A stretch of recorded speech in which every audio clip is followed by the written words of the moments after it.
Ok. Silvana, dimmi quando posso andare. Perfetto, il collegamento è pronto. Ritorniamo ancora una volta, amici, a Düsseldorf, dove si sta svolgendo il Provine, la più importante fiera del settore vitivinicolo in terra teutonica. Vedo già microfonato Luciano Piona, il presidente dell'Unione dei Consorzi Vini Veneti. Buongiorno Presidente. Che idea si è fatto di questo Provine? Come sta andando? Buongiorno, questa fiera l'abbiamo trovata ancora più grande del solito, sempre più internazionale sia dal lato degli espositori che dei visitatori. Sta diventando un appuntamento quasi imprescindibile nel panorama delle manifestazioni in Europa. Presidente, mi piaceva capire il sistema veneto quest'anno come si presenta al Provine. Ci sono delle novità? Sì, abbiamo incrementato la presenza consortile dando la possibilità anche a delle aziende di dimensioni minori di poter usufruire di spazi allestiti per poter avere dei contatti con la propria clientela. Sono circa 70-80 le aziende che hanno aderito appunto a questa iniziativa dei consorzi e possono avere degli spazi che magari potete intravedere alle mie spalle.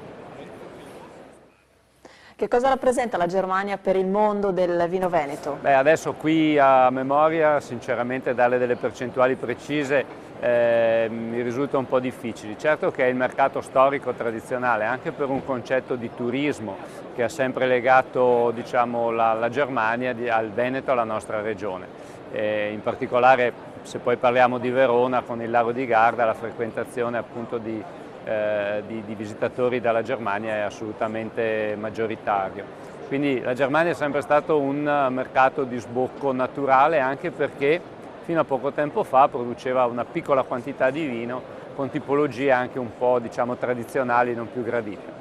Oggi ci troviamo anche qui una crescita da parte dei produttori tedeschi che stanno cominciando a farsi sentire nel mercato. Però il vino italiano, in particolare veneto, rimane comunque molto conosciuto, molto diffuso e apprezzato. Presidente, è d'accordo che il mondo ormai è globale, lo sappiamo, ma c'è secondo lei un paese più di un altro che può rappresentare un competitore per il nostro vino? Adesso più di un altro è difficile dirlo, certo che dipende molto dalle aree di influenza. Se ci spostiamo ad esempio in Asia, anche produttori vicini come Australia, Nuova Zelanda possono diventare molto, molto pericolosi. Se parliamo di Europa, noi abbiamo una grossa produzione propria e quindi diciamo che ogni paese dedica come prima attenzione ai prodotti di casa e poi a ciò che c'è nell'immediato nazioni circostanti. Quindi vedo ho meno paura della concorrenza dei paesi emergenti. Certo che quando invece ci si allontana può diventare molto più agguerrita e metterci talvolta anche in posizione minoritaria. Quali sono i punti di forza dei vini della nostra regione? Allora, innanzitutto vorrei tracciare un parallelo con la cucina. Noi sappiamo portare all'interno dei vini una freschezza e una vicinanza al frutto che spesso altre nazioni non riescono a dare. E dall'altra parte è che riusciamo ad essere nel rapporto prezzo-qualità molto competitivi, riusciamo a colmare quella fascia in modo eccezionale, quella fascia media, pur avendo delle eccellenze indiscutibili, però quella fascia media dove spesso gli altri paesi sono molto carenti. Ultima domanda, Presidente, i diritti di impianto. Sappiamo che l'Unione Europea ha preso delle decisioni riguardo questo tema. Che cosa significa, che cosa succederà secondo lei? La Commissione Europea aveva deliberato l'abolizione dei diritti di impianto, che sarebbe una entrata in vigore nel 2015.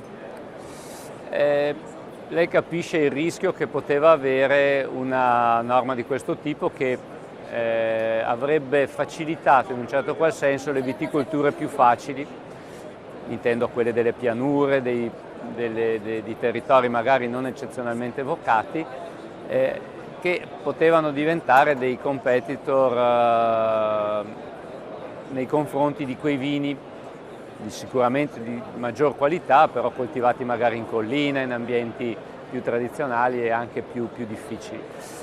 Quindi una possibilità di normare questo fenomeno che avrebbe potuto diventare pericoloso per alcuni prodotti di nicchia particolari, interessanti, andava fatto.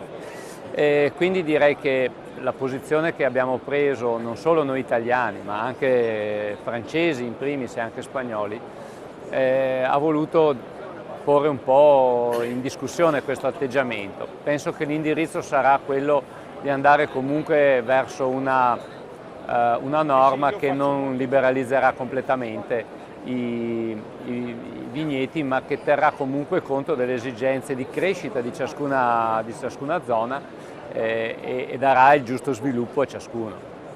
Grazie a Luciano Piona, Presidente dell'UVIVE, dell'Unione Consorzi Vini Veneti. Facciamo un'altra piccola pausa da Düsseldorf. Restate con noi perché avremo altri ospiti in collegamento dalla Germania.